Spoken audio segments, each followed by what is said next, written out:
Be not rash with thy mouth, and let not thine heart be hasty to utter anything before God.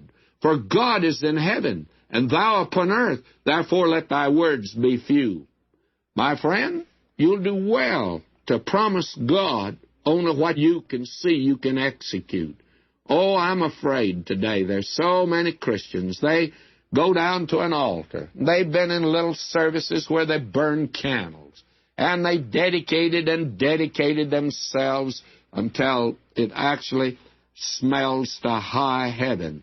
God says, don't be rash with your mouth. Now, verse 4 of Ecclesiastes 5, when thou vowest a vow unto God, defer not to pay it, for he hath no pleasure in fools. Pay that which thou hast vowed. Better is it that thou shouldst not vow than that thou shouldst vow and not pay.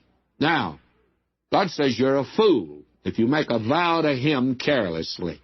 And you might think that over, Christian friend, before in the next dedication service you don't rush down to the altar and say, I'm offering God everything. May I say to you, this man Jephthah had a sweet, lovely daughter. He was an illegitimate child. His mother was a harlot. He wanted this girl to marry, and he wanted grandchildren, and now he dedicates her to the Lord. You know what he did? He kept his vow. Christians today are notorious at making vows and breaking them.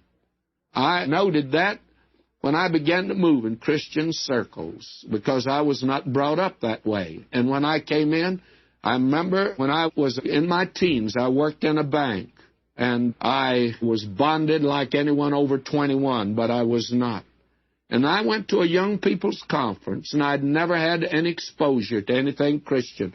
18 young people went forward that night, dedicated themselves to the Lord for full-time Christian service. I wouldn't go forward. I didn't know, but I wanted to, but I didn't know whether I could make good or not. May I say to you, out of those 18, not one of them ever entered full-time service. Have you made a vow to God? Well, if you have, he wants you to keep it. It's a faithful saying, for if we be dead with him, we shall also live with him. If we suffer, we shall also reign with him. If we deny him, he also will deny us. If we believe not, yet he abideth faithful. He cannot deny himself. Oh, he keeps his word. Let us keep our word. In 2 Thessalonians 3:3 it says, but the Lord is faithful, who shall establish you, keep you from evil. My, how wonderful he is and how foolish we are. Jephthah should be a lesson to us today.